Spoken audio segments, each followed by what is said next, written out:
le neurocoaching. J'ose dire qu'aujourd'hui, vous allez apprendre une approche qui est très différente, mais qui est en même temps révolutionnaire. Et quel genre d'approche? Ben, une approche pour changer, pour passer à travers des défis de la vie, des croyances limitantes, des peurs, pour mieux se sentir. Bref, il y a toute une panoplie de possibilités. Et celle qui va partager ce moment avec nous, c'est Danielle Prou, qui est neurocoach. C'est mentor, c'est ma prof, hein? C'est celle qui m'enseigne le neurocoaching spécialisé en communication. Alors, je suis doublement heureux de t'accueillir, Danielle. Ben merci, Stéphane. C'est un privilège pour moi, là, de t'accompagner et de participer à ton podcast. Elle a un parcours qui est riche, riche d'expérience et de connaissances. Et aujourd'hui, le neurocoaching, comment tu pourrais le décrire pour permettre à tous ceux qui nous écoutent et qui ne connaissent pas ça de bien comprendre, de bien saisir ce que c'est? Oui, ben, tu sais, Stéphane, qu'on en entend parler beaucoup du neurocoaching maintenant. Au moment où c'est arrivé dans notre vie, à Guy et moi, c'est qu'on a choisi ce nom-là pour essayer de faire comprendre comment l'approche que Guy a développée s'inscrivait dans faire un travail au niveau cognitif et utiliser la symbolique pour faire quelque chose de ludique. Alors, c'est beaucoup inspiré de l'approche de Carl Jung, l'imagination active, mais avec la particularité que Guy aussi avait un parcours en chamanisme. Alors, il a introduit à travers ces différentes euh, techniques, Expérience. Mhm. expériences, il a introduit des concepts de chamanisme à l'intérieur de processus psychologiques. Alors, c'est très, très complexe, mais très simple aussi, parce que faut juste rentrer dans ce processus-là comme avec un cœur d'enfant et se laisser surprendre par les messages de notre subconscient qui sont faits d'un langage, euh, le langage des rêves. Donc des symboles, des personnages qui peuvent être un peu cartoon, des paysages qui peuvent être très colorés ou très sombres. Ça dépend de l'état intérieur de la personne. Et puis l'idée, c'est d'évoluer dans son paysage et de faire des ajustements. Hey, cette situation-là ou ce décor-là, je l'aime pas trop trop. En fait, c'est comme si on rentrait dans une pièce de théâtre à l'intérieur de notre monde intérieur. Et puis, on fait des ajustements. C'est vraiment une belle description, pièce de théâtre intérieur. Bon, depuis tantôt, tu utilises un prénom Guy. Guy, c'est Guy Auré, c'est celui qui est à l'origine du neurocoaching qu'on vous partage aujourd'hui. Alors, on va, dans quelques instants, parler un peu du personnage de Guy Auré, mais juste avant, pour compléter ce que tu disais, c'est que il existe toutes sortes d'approches. L'hypnose, par exemple, la PNL, la programmation neurolinguistique, les thérapies conventionnelles. La plupart des gens, vous et moi, on est beaucoup dans notre tête, hein. On sollicite énormément notre néocortex préfrontal. On est beaucoup dans l'analyse, la suranalyse, la réflexion. Cependant, quand on rêve, tu l'as mentionné, ah, parfois c'est comme désorganisé, hein. On voit des symboles, on voit des personnages qui font partie de notre vie ou pas. Et il y a toutes sortes de choses qui se passent pendant le sommeil. Mais ce n'est pas le fruit du hasard, là. Ce qui se passe pendant la nuit, c'est que le cerveau travaille, il est très actif. Donc souvent la partie inconsciente, qui, elle, ne fonctionne pas avec une logique. Elle fonctionne avec des symboles, elle fonctionne avec des sensations, avec des émotions. Et c'est là que le neurocoaching intervient. Et il y a une connexion qui se fait avec le cortex préfrontal. Et après, ben, on ressent des changements. On n'a pas besoin de se convaincre de quoi que ce soit. On le vit. Ça devient une nouvelle réalité. Exact. Ben, on entend de plus en plus que qu'est-ce qui se passe. que l'extérieur est le reflet de ce qui se passe à l'intérieur de nous. Mais si c'est vrai, moi je sais que c'est vrai, là, mais si c'est vrai, ça veut dire que si je m'occupe de mon monde intérieur, puis que j'essaie de comprendre ce qui se passe à l'intérieur de moi, puis que je l'accueille, et puis que je prends des décisions, parce que ce qui est intéressant dans le processus de neurocoaching, c'est pas juste je fais des voyages intérieurs. Non, non, non. C'est je fais un voyage intérieur avec un objectif et je prends des décisions et j'affirme ma décision et c'est un processus d'action qui se met en marche à l'intérieur de nous, qui, par magie, les gens pensent que c'est de la magie, mais non, c'est que ce qui arrive de façon inconsciente, qui se manifeste au quotidien devant nous, ben, c'est le résultat de nos pensées, de nos sensations, de nos actions. Alors, c'est le quotidien, on vit comme ça. Pourquoi E- pas en devenir conscient? Si on en Exactement. devient conscient, c'est là que la magie opère. Exactement. Lorsqu'on étudie la neuroscience, on comprend à quel point le cerveau nous joue des tours, en ce sens. Ce que l'on vit, ce que l'on expérimente, est engrammé dans le cerveau via nos cinq sens. Et le cerveau le perçoit et l'interprète. Et c'est là que ça se joue. Parce que l'interprétation n'est pas la réalité neutre, c'est notre perception de la réalité basée sur nos expériences. Alors imaginez à quel point c'est comme si je vais m'acheter une voiture rouge et que je sors du concessionnaire avec ma voiture rouge, tout d'un coup, je vais commencer à remarquer qu'il y a plein de voitures rouges sur la route. Avant, je ne le voyais pas. Pourquoi? Ben parce que ça devient quelque chose d'important pour moi. Je viens de vivre l'expérience d'acheter une voiture rouge et mon cerveau, comme c'est quelque chose d'important, va euh, amener à ma conscience toutes les voitures rouges. C'est comme s'il va porter son attention sur toutes les voitures rouges. Ça, c'est un des processus, mais il y en a plein de processus comme ça qui se passent. Alors, Tout à fait. on est pris dans des patterns, hein? Oui, des conditionnements. En fait, notre cerveau, il fonctionne avec l'aspect connu, tout, et puis basé sur tout ce qui a été construit depuis notre petite enfance. Alors, ce qu'il faut se rappeler, c'est que tout ce qu'on a vécu entre 0 et 7 ans, là, ça s'est imprimé, ça s'est organisé dans notre cerveau, ça a créé ce qu'on appelle des autoroutes neuronales et on fonctionne sur le pilote automatique. Et là, euh, on ne sait plus si c'est la réalité ou si c'est notre conditionnement. Mais comme on est habitué, on est quand même, même si on est humain puis qu'on a une intelligence, on est des êtres d'habitude.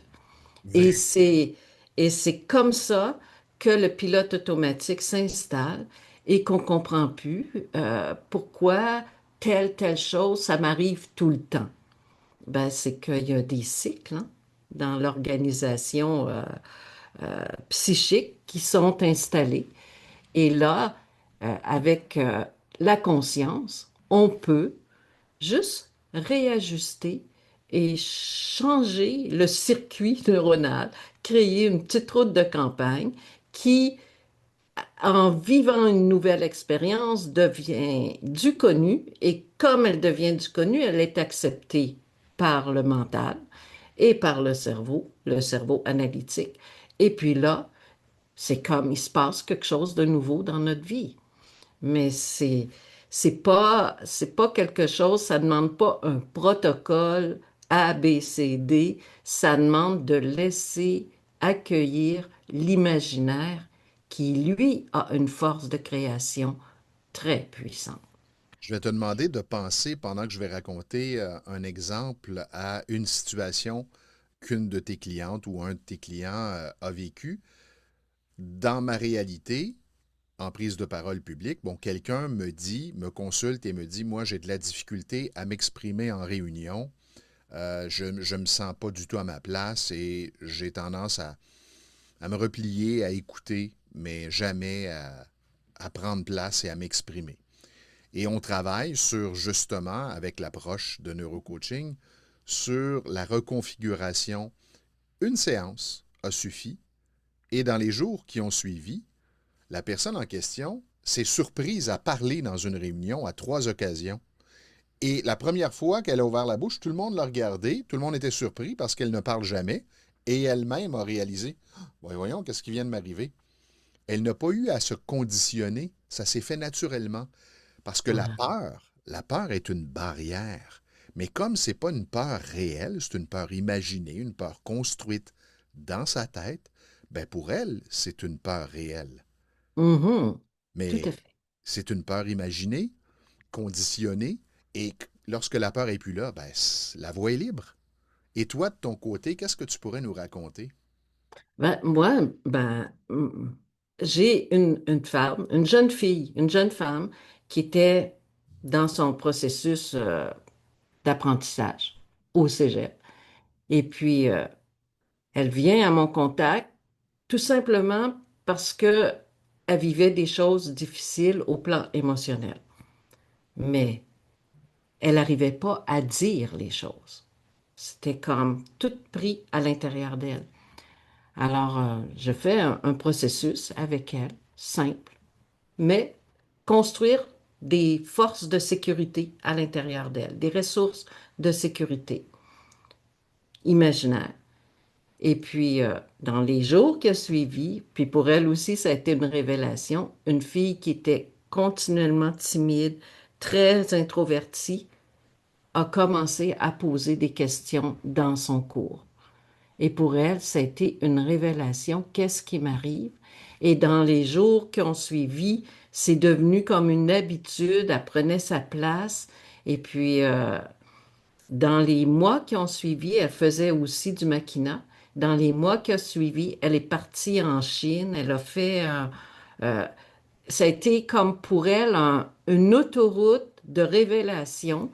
Disons que j'ai travaillé avec elle quand même pendant 6 mois, mais une femme qui rayonnait une fois qu'elle a pu apprendre à accepter qu'elle avait le droit, elle aussi, de dire ces choses. C'est Wow, tout le principe de l'affirmation, hein. c'est Et ça. comme mon dada, c'est d'aider les femmes à s'affirmer, ben là, j'avais un exemple fulgurant que ça marche. Oui, c'est effectivement, on a besoin hein, de vivre ces expériences et de voir comment ça se passe. Moi, je pars toujours avec la prémisse, ne me croyez pas, vivez l'expérience. C'est pas une question de croyance, je crois ou pas à la technique, c'est vis l'expérience, amuse-toi à faire cette, à vivre cette situation, à recréer, si tu veux, ce théâtre intérieur et on va voir après qu'est-ce que ça change ou non dans ta réalité Mhm. et on va partir de là et continuer la route. Guy Auré, on en a parlé. Guy Auré, c'est tout un personnage. Un Oui. personnage qui malheureusement aujourd'hui n'est plus avec nous, du moins il est décédé il y a quelques années. Alors il est peut-être là, sait-on jamais, pas très loin.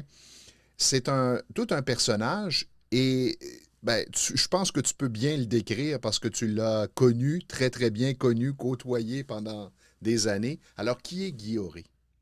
Guy c'est un, bon, si j'utilise ses titres, docteur en psychologie cognitive, master en anthropologie cognitive, et puis c'était aussi un personnage très atypique. Il y a eu un parcours au niveau chamanisme assez, assez coloré. Disons il a vécu beaucoup d'immersion dans des communautés amérindiennes, tant aux États-Unis qu'en Afrique.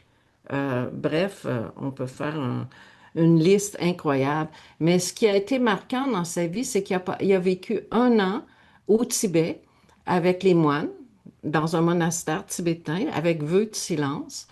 Et après cette année, il a passé 6 mois encore au Tibet, mais avec les chamans tibétains, où là, il a découvert un un processus que les chamans faisaient. Ben, il le vivait avec les moines, mais il l'a vu en action avec les chamans, là.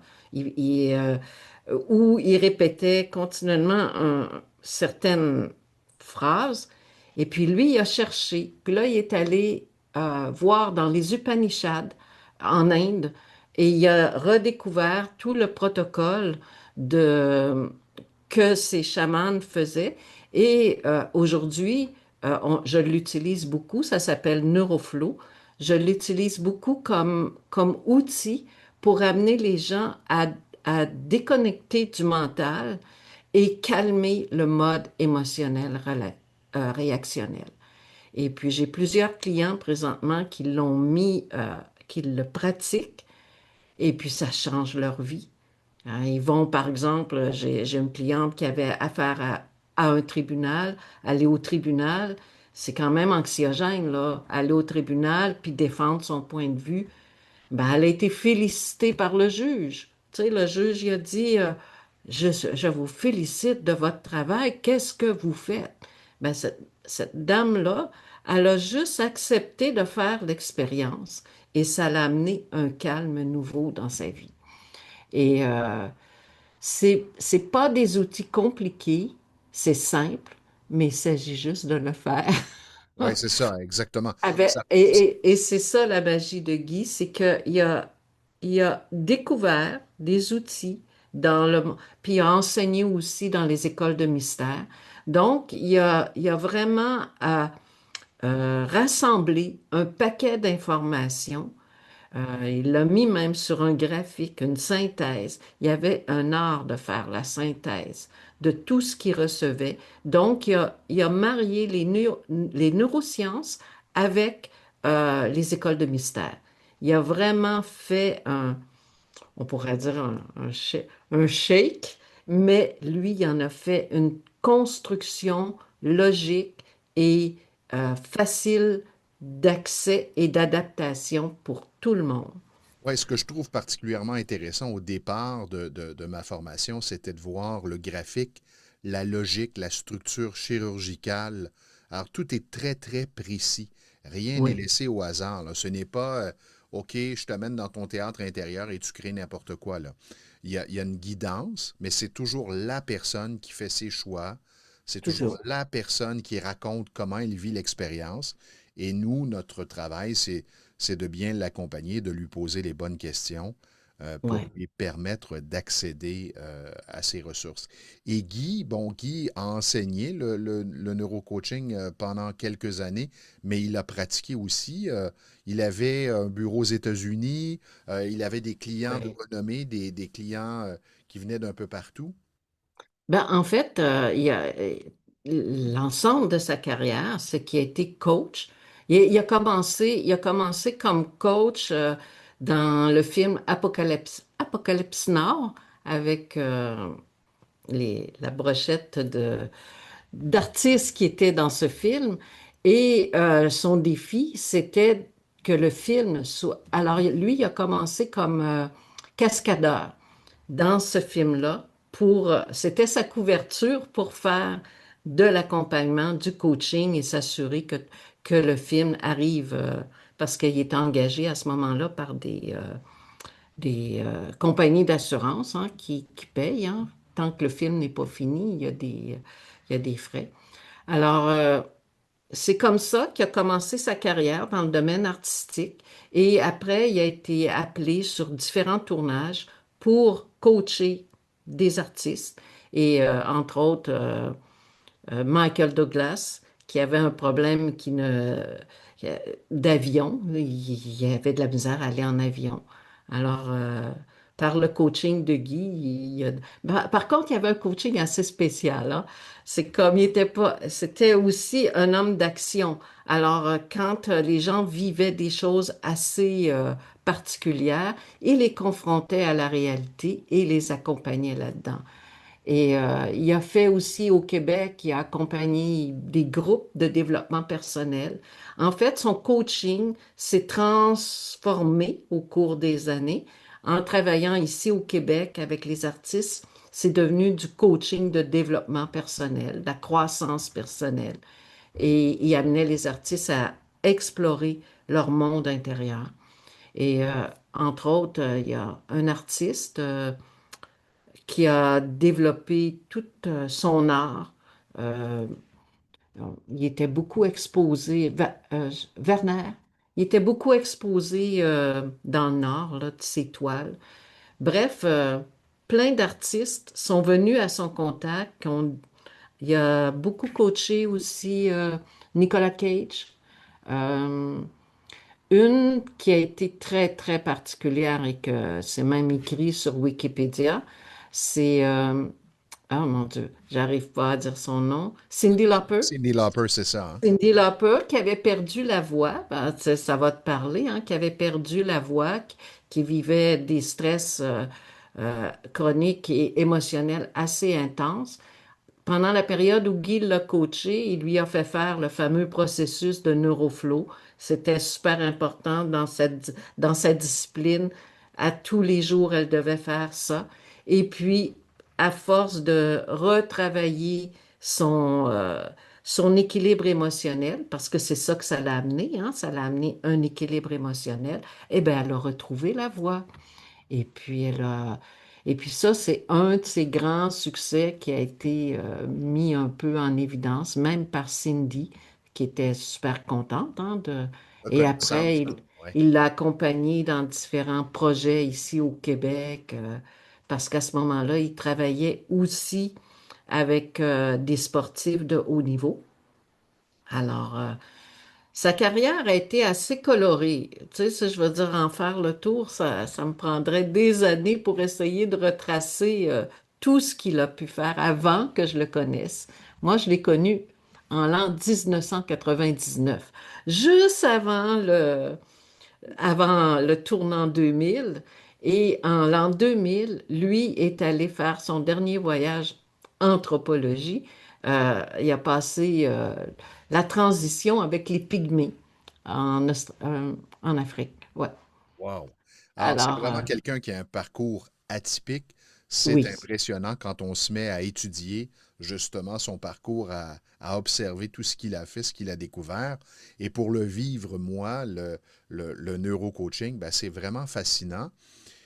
Moi, je dirais en conclusion, ce qui est important, et tu pourras peut-être proposer un petit exercice pour ceux qui nous écoutent, c'est prenez le temps de respirer puis de vous ancrer dans votre corps. J'ai un ami psy qui dit aujourd'hui, les gens habitent leur tête et leur corps n'est qu'un moyen de transport pour leur tête. wow, wow. C'est là que ça se passe. Donc, la sensation physique, les émotions, qu'est-ce que vous ressentez? Alors, prendre du temps, se fermer les yeux, juste pour ressentir. Qu'est-ce que tu pourrais nous suggérer là, comme petit exercice rapide et facile? Simple. Ben, tout simplement, je crois que s'asseoir dans un endroit calme et imaginer que je porte attention à mes pieds et là, j'imagine des racines qui vont pénétrer le sol, traverser la croûte terrestre et aller s'accrocher au noyau dur de la Terre. Juste faire ça et respirer. J'inspire l'amour et j'expire la gratitude. Simple, mais prenez l'engagement de le faire. C'est pas très long. Tous les jours et observez la différence. C'est là où ça devient intéressant, hein, parce que quand on vit, quand on ressent les bénéfices, ben, on a le goût de continuer. Et après, ben, c'est intéressant de voir qu'est-ce que ça change quotidiennement dans nos rencontres. C'est ce qui me fascine de mon travail, c'est de permettre aux gens d'accéder aux ressources qui sont à l'intérieur d'eux. Rien n'est inventé, rien ne vient de l'extérieur, c'est de leur permettre de découvrir ces ressources qui sont à l'intérieur d'eux. Et une fois qu'ils ont découvert ces ressources et qu'ils les utilisent, ben, ça amène plein de changements et des changements positifs dans la vie. Et ça, Tout à fait. c'est fascinant. Au fond, c'est apprendre à se connaître, à se reconnaître. Daniel, ça a été un grand plaisir. On se retrouve pour un autre épisode parce qu'il y a beaucoup à dire sur le neurocoaching. Aïe, hein, c'est infini. Alors, merci Stéphane pour cette belle opportunité. Puis, je, je ne rêve que de diffuser cette connaissance et de la transmettre. Ben, c'est C'est déjà mon... bien commencé. Ben voilà. Ben merci pour tout.